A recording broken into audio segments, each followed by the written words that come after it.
All right, it's time for You Are What You Eat. And a recent study out of the University of North Carolina finds that eating lots of fruit and a little meat could help play a role in preventing precancerous colon polyps.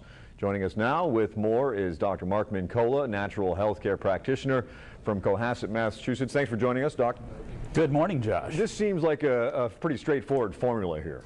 It surely does seem that way, and what this study really was all about, 725 men and women ages 50 through 60 were evaluated, and they were first given colonoscopies, and they found that at least 203 of these 725 had a minimum of one polyp, and they then 3 months to the day later gave them extensive interviews and questionnaires, and they correlated their dietary habits and tendencies with the tendency toward developing colon polyps, and found that there was a significant increase in polyps where there were dietary tendencies toward more meat and less fruit. So obviously they found the opposite, where those folks who ate very little meat and a lot of fruit were in the lowest group where there was a tendency to develop polyps. So we're talking about eating more fruit, but was vegetable consumption taken into consideration as well? Well, a great question. These researchers, Josh, are very quick to point out that this study really seemed to find that it was all about the fruit.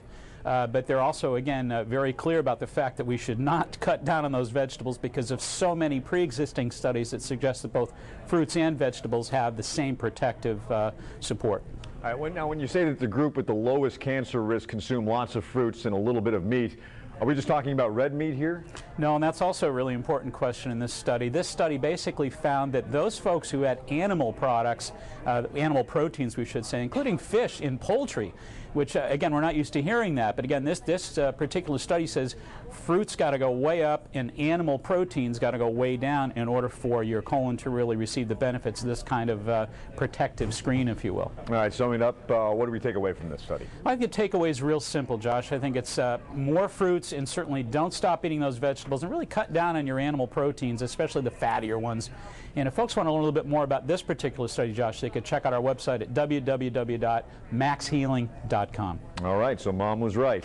She was indeed. Thanks very much, Doc. Thank you. And coming up in next week's segment, how pomegranate juice could help potentially reduce the growth and spread of lung cancer cells. That's coming up next Wednesday.